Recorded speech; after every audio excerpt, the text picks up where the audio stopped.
Hi and welcome to this new post on the Moon Shadow Media blog. I'm the Merlin, and what I'm going to do here is to hopefully give you a little bit of an insight into what it is to be a white witch. And it's about the basics of being a white witch. So are you sensitive? Are you aware of sounds and images that are outside of the normal five senses that we as humans have learned to experience on a daily basis? If you're able to answer yes to these points, it is quite possible that you are a natural white witch. Like many other people, you are probably curious about what makes the difference between black or white witches. So here and now, let me begin to explain this for you. Black witches are usually identified by the wearing of black robes, black hats, and riding around on broomsticks. These characters have their base in popular culture, along with Halloween, jack-o'-lanterns, and ghosts. However, despite these comedic characterizations, there is a reality about the Black Witch. Black witches have a tendency to use their powers for manipulation. Witches of any kind are often seen as folk healers. They can intuitively blend herbs and plants, natural elements, etc., to create potions. They sometimes cast spells using incense, goblets, and candles. They are often attuned to and work in accordance with the phases of the moon, sometimes in the open air. They may work together in the covens or in groups, or they may work as a solitary practitioner. Now, if you feel drawn to experience the world of the witch, it is likely that you are a witch already, but have not yet recognized it. A person never needs to be a witch.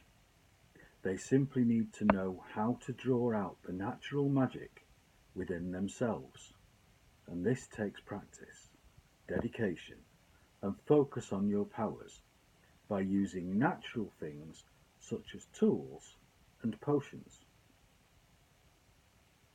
Many witches have the ability to communicate with those who have passed away, and yet they often do not offer this as a service to others for a fee. One of the first and most important steps you would have to take towards becoming a white witch is an adherence to the most important law regarding white witchcraft.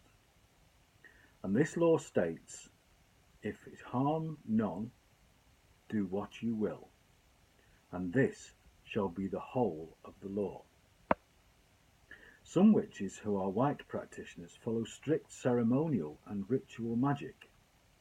They may dress in white, or they may choose to practice their craft sky-clad, which for the uninitiated is without clothing. A witch can begin practicing the most basic spells and rituals as he or she sees fit. But if they wish to be more involved with the group, there are groups or covens where it is possible to celebrate rituals together. The basic tools of a witch will include an altar and/or a sacred or special place. Also, it will include chalices, mortars and pestles, wands, crystal bowls, or other divinatory tools. However, you don't need all of these tools to learn and practice white magic. Having a special place in which to practice, though, is essential. You need to be able to focus on positive energies when conducting white magic. This is one of the first things any white magician must learn to do. You must learn to focus and send your energy into the direction you wish it to go. To start a life of white magic, it is important to learn all that you can. Be patient as you learn to study the ways of going into the alpha state of mind. This is essential learning so that you can enter the level of mind necessary for most effective magic. The sacred space where you place your altar can be as fancy and adorned as you wish, or it can be as simple as a space where you have room to place your preferred candles and incense.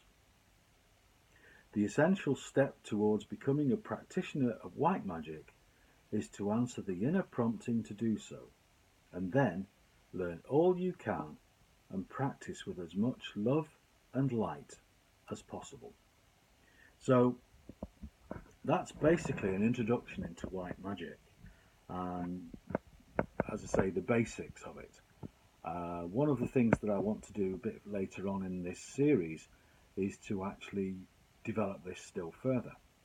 But going back to the point of the altar, I don't know whether you can see over my shoulder here, like there, which is a bit difficult to see, is my space.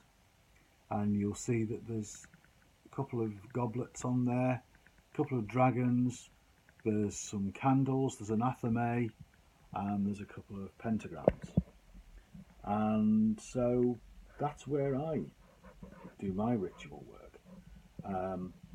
And this room is also my recording studio, so it is a bit of a sacred space. It's a bit of a special space.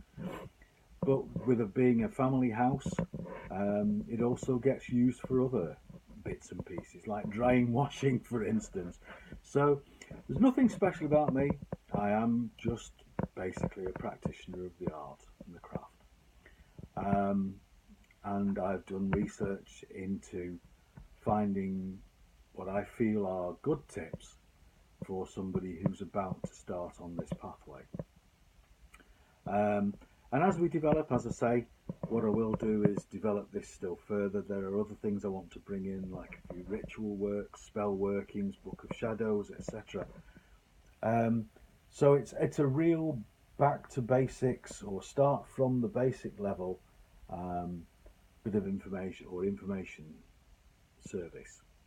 So thank you very, very much for watching. I hope you've enjoyed it. I hope you've got something from it. And keep your eyes open for the next part of this series about becoming a white witch. And until then, I will wish you love, light, and the brightest of blessings. Blessed be from me, the Merlin.